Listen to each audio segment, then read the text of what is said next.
Leicestershire did their very best to deflect the attention away from Kevin Peterson, with Ned Eckersley scoring his second 100 of the LV County Championship summer as the visitors to the Kia Oval fought back admirably. The third morning was all about Peterson, who was soon adding yet more boundaries to his extraordinary overnight score of 326.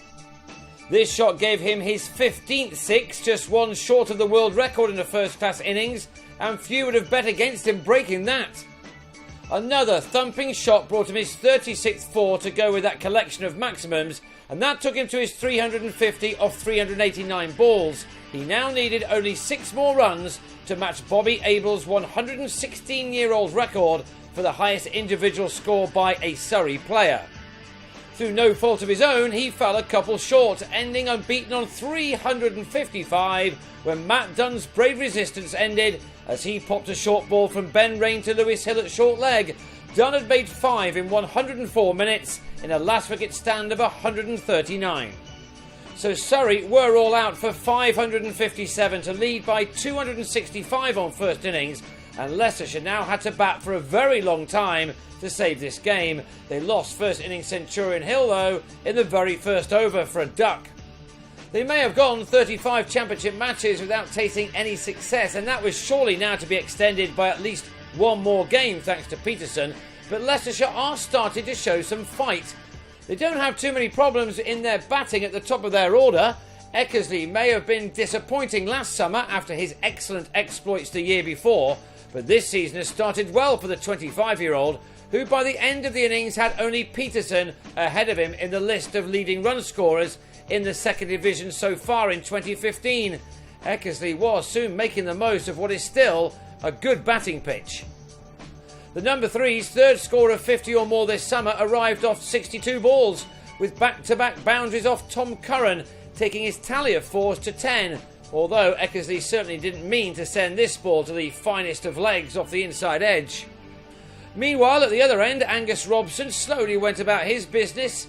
He enjoys this ground and had made it to 29 by lunch as Leicestershire reduced the deficit to 171. And that was reduced further as we moved into the afternoon. Eckersley was by now seeing the ball extremely well, rarely missing out on anything to hit. He has had some good partnerships with Robson before, and he was dominating this one on this occasion. Robson got to his neatly compiled 50 off 94 balls, reaching it with his 7th 4. It was turning out that without Peterson's extraordinary masterclass, Leicestershire would have been on top in this game. One man scoring 355 does tend to make a difference to a way a match pans out. In any other game, an innings as good as the one Eckersley produced here would have stood out. He was at his second ton of the summer off 132 balls, his 17th boundary taking him to what was the 10th 100 of his first-class career to date. He scored most of them in a struggling team too, which makes his figures even more impressive. For 40 overs this pair stuck together until Robson on 55 was LBW to Zafar Ansari, a wicket which ended the partnership on 161. Eckersley remained, producing the kind of shot we'd seen plenty of times off the bat of Peterson, but having got to 118, he edged Ansari to Jason Roy to leave with his side on 194 for 3.